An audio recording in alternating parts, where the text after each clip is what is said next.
You talked about what you could do with $100 billion just a few minutes ago. The Osprey program, the government has spent, the Pentagon has spent $20 billion on it now, and they've still got a budget of $54 billion, and they're falling out of the sky. It's a weapon we don't need. The generals are saying, good Lord, you know, stop it. The Air Force isn't, but, you know, what would you do with that money, Senator? What would you do as far as health care is concerned? I've been trying to kill it. It's made by Boeing, right up the street from my house, across the line in Pennsylvania. Not only the Osprey program, we're building new nuclear weapons. We're building a new nuclear bomb, what they call a deep penetrating nuclear weapon. What do we need a deep penetrating nuclear weapon for? We're building well over $1 trillion to put up this big Maginot Line in the sky. In the meantime, we don't have enough soldiers. We don't have enough soldiers. Because what's happening?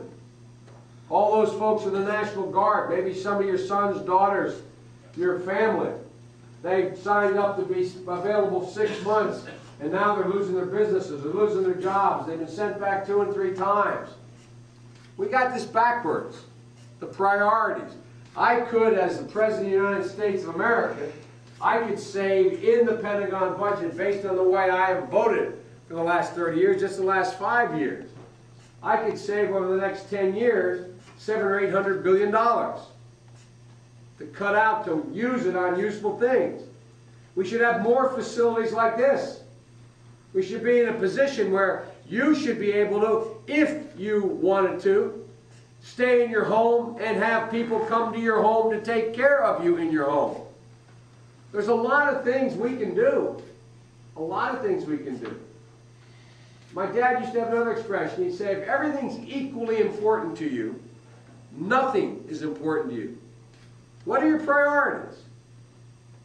Show me your budget and I'll tell you what you value.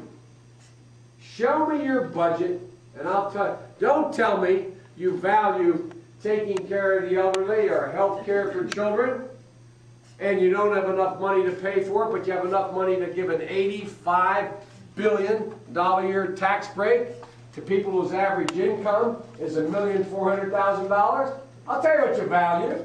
You value the wealthy versus people who have a need. No, it's not. None of this is new. But that's why this is a fight. You can't stop fighting. There's no choice. There's no choice. If you stop fighting, you yield. You just let them run over you. And I'll tell you what. You know, that other poem, you know, I'm going to go raging into the night. I'm not going to stop fighting. Because look, every time we've had bad things, generations have turned things around. Your parents' generation went through the Depression, and they fought. And they fought the oligarchs. And they changed the world. Well, let me tell you something. Honest people. You're damn right, but they fought. But we can't sit there and say, God, it's always been this way, and things are going to be bad anyway, and I give up. Not me. Nor do I think in your heart do you think that. I mean, look.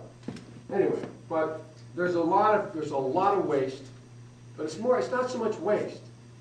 Bad ideas that are being funded. Bad ideas that are being funded in our tax system. Bad ideas that are being funded in our military budget. Bad idea. Pardon me? Somebody's being paid off along the line. Man, you are one cynical, beautiful young woman, I tell you. I think sometimes it goes beyond whether anybody's paid off. I think it's because people have really different priorities.